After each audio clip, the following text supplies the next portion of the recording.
You might be wondering how we got here. Let's start from the beginning.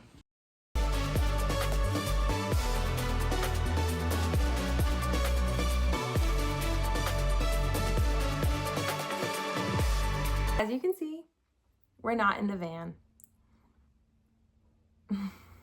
Our van is in the shop right now. So let's rewind and talk about what happened. First steps first. So we noticed our van had a couple things happening lately. First of all, there was this rattling noise that was happening. It kind of sounded like something was loose in the hood, which we looked for a couple times. We couldn't find it. We don't know if that's even related to the problem. It was very light. It sounded like there was a twig in our AC vent. Or like a quarter rolling around in there, something like that. And then our brakes are also starting to squeak and squeal. So that was another thing that we had noticed. But a few days ago, the van started making this low helicopter noise, kind of like a whirring thing.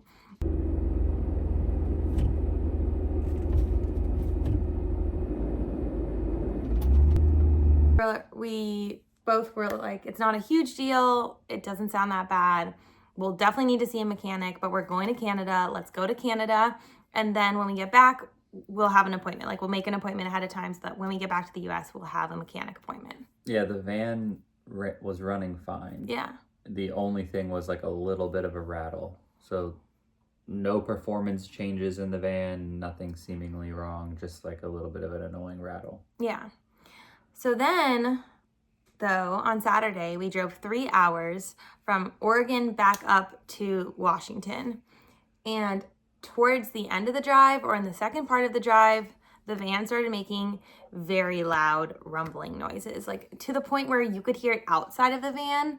And it was embarrassing for people to hear our van making those noises. Yeah, it also only happened in idle through the first gear. So as you started accelerating, once the car was running, it went away. So I kept trying to if we were in traffic or something, leave enough space between me and the car so I could stay pushing on the gas instead of letting it rattle. We were we just don't want people to be listening to this and thinking, wow, their van is a crappy van. It was very loud. It was super loud.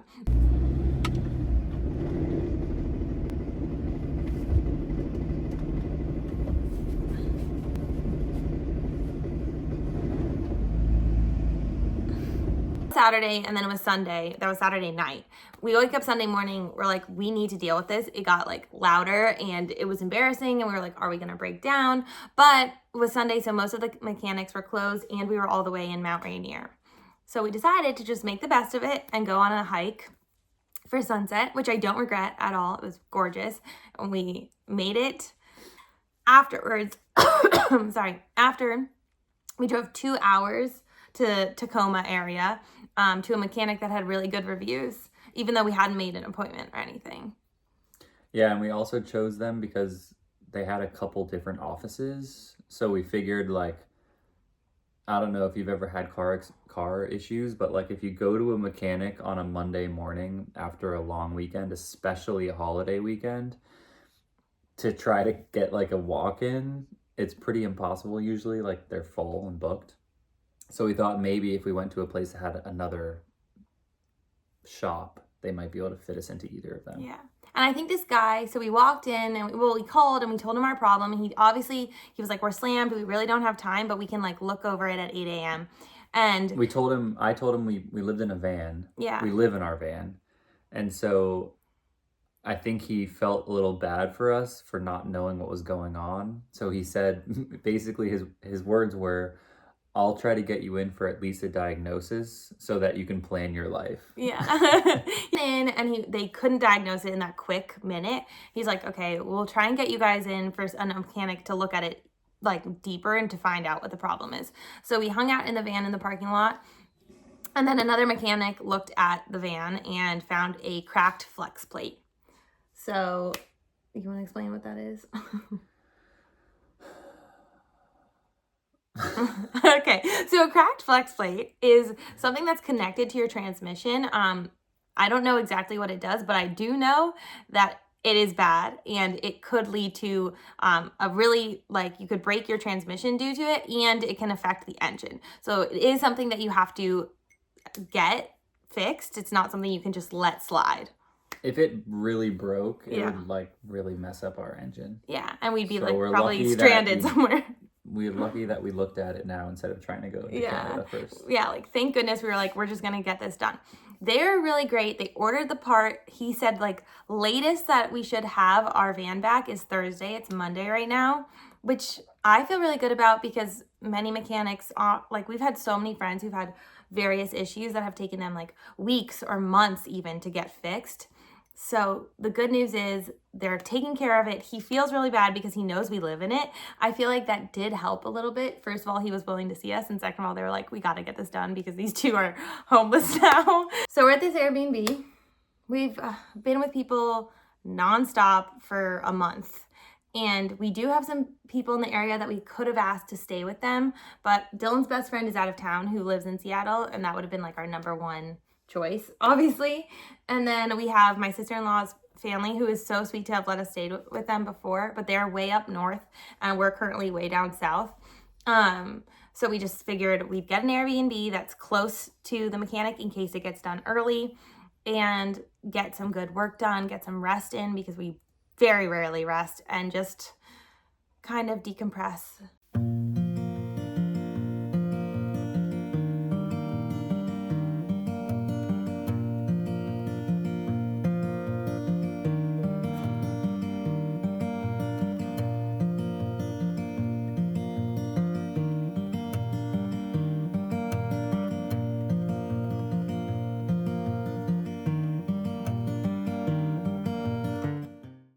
Today's our last day at the Airbnb. We just talked to the van people and they said hopefully it's done this afternoon, which at this point I'm trying to stay positive and believe that it will be done this afternoon so we can leave. But we have to leave the Airbnb by 11, so I guess we'll go hang out at a coffee shop for a few hours. We've really just spent the past few days chilling and doing absolutely nothing. I mean, we got a lot of work done, but we just chilled. Also, that's a fire alarm beeping in the background because we just took showers. Obviously, you gotta get showered and clean while you're in an Airbnb. So we took advantage of all of those things. We sat on the couch, watched TV, which we never get to do, and we worked. And now we're hopeful that our van is done.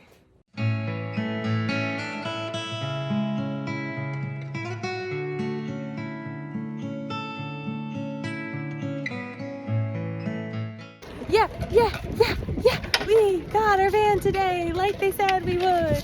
I was anxious and stressed all day, but it is just before 3 o'clock. They called us at like 2:15, and she's ready. That means we're on our way to our next adventure, crossing the border in Canada, so we'll see you guys there. And we're just so happy and relieved. Even though it's not fun to pay that much, we just feel like really lucky and grateful that we had a safety net to be able to pay that much. We drove across the border into Canada. Everything was fine. We even got to explore a beautiful provincial park. But then, at the end of our drive, something went wrong.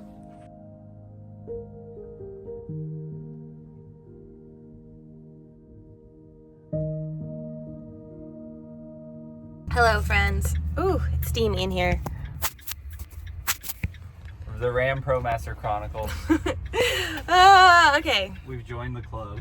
We were not done with our service. Nope, we were not. So we drove to Canada, like I said we were doing. We got 8 hours into Canada. We even did a hike. We've been here for 2 nights. And we slept at Costco last night. When we were pulling into Costco, our van started making a weird noise again. And we were like, that's kind of strange. But it wasn't like super alarming. It wasn't as loud as the other one. We're like, we'll get it to a shop tomorrow morning and deal with it. We go to sleep, we wake up, we try to leave Costco and our van won't go into gear. Like Dylan is turning it on, but it will rev, but it won't actually start driving. So now we're broken down at a Shell gas station in the middle of Kamloops, Canada. We've called a tow truck. We've called the Ram Dodge ProMaster place, and they are going to take care of it, hopefully. I don't know how long this is going to take. I don't know what's wrong with the van. As you can hear, our hazards are on. I don't know where we're gonna stay. We probably need to rent a car. So there's gonna be a lot more money than we had hoped. But hopefully if it is, like, if it does have to do with the flex plate replacement, our warranty would cover that. So we'll just have to wait and see. But obviously things are not going well. We're trying to stay positive, but man. How are you feeling, Dill?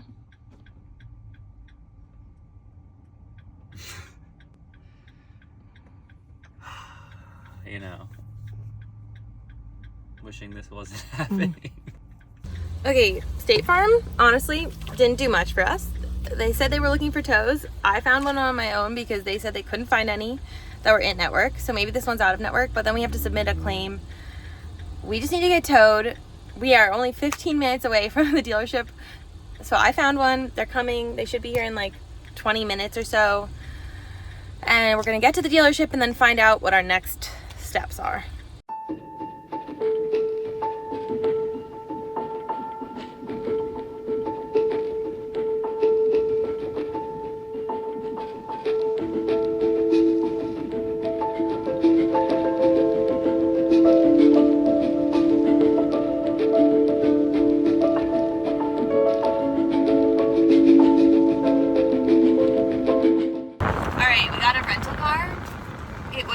$200 for the week. Well, in Canadian, it's 320 or something like that. So it's like maybe a little more than $200 US a week.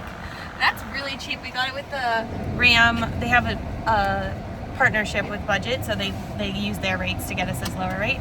So we're in a car. We just booked an Airbnb, and we're trying to make the best of things. And we are so lucky that we have like a savings account for horrible things like this. And when We're draining. that we're draining, but you know what?